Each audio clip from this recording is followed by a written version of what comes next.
Olá, meus amigos, estamos de volta com a leitura do livro A Gênese segundo o Espiritismo, um livro escrito por Allan Kardec e pelos Espíritos e traduzido por Guion para o português.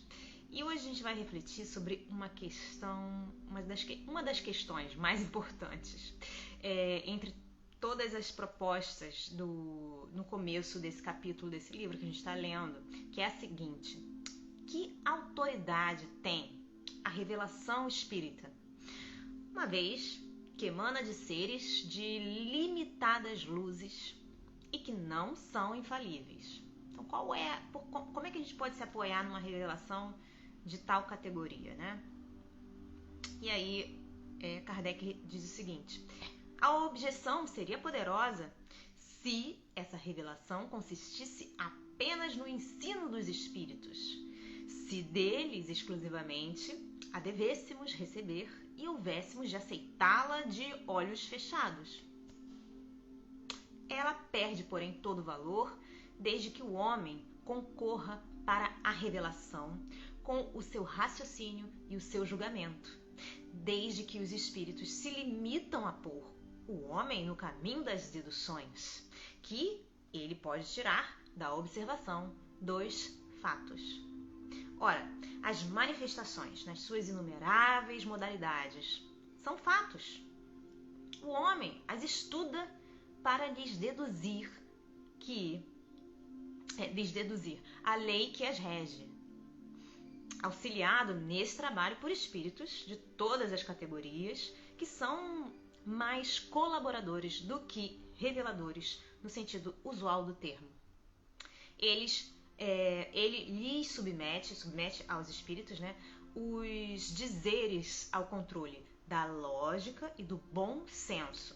Desta maneira, o homem se beneficia dos conhecimentos especiais de que os espíritos dispõem pela posição em que se acham, sem abdicar do uso da própria razão. Quer dizer que os espíritos se acham nessa condição de espíritos, então o homem retira os conhecimentos necessários, mas sempre usando o bom senso, ok?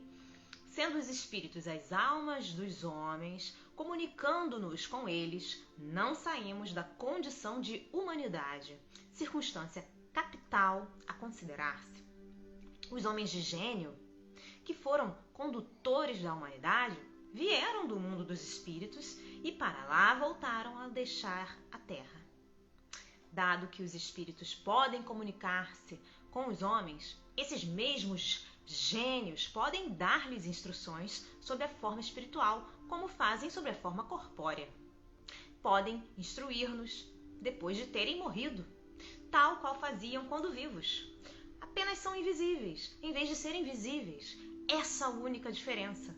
Não devem ser menores do que eram a experiência e o saber que possuem. E se a palavra deles, como homens, tinha autoridade, ela não pode ter diminuído somente por estarem no mundo dos espíritos.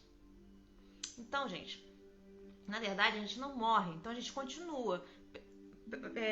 Por mais que você não consiga enxergar as pessoas, porque a gente não tem essa capacidade, né? Algumas pessoas têm e algumas pessoas fingem que têm.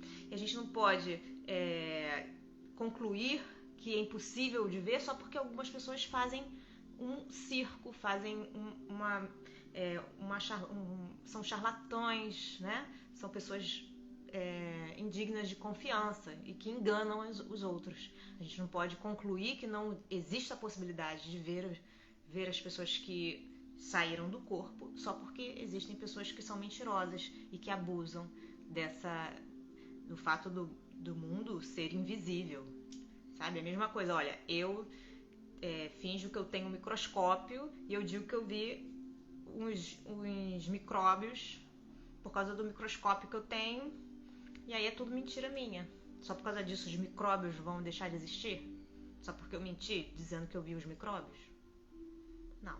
Então é basicamente essa a ideia, tá bem? Eles não são seres super humanos, eles são seres humanos, apenas deixaram o corpo. Um beijo grande a todos, Deus abençoe, até a próxima. Tchau, tchau.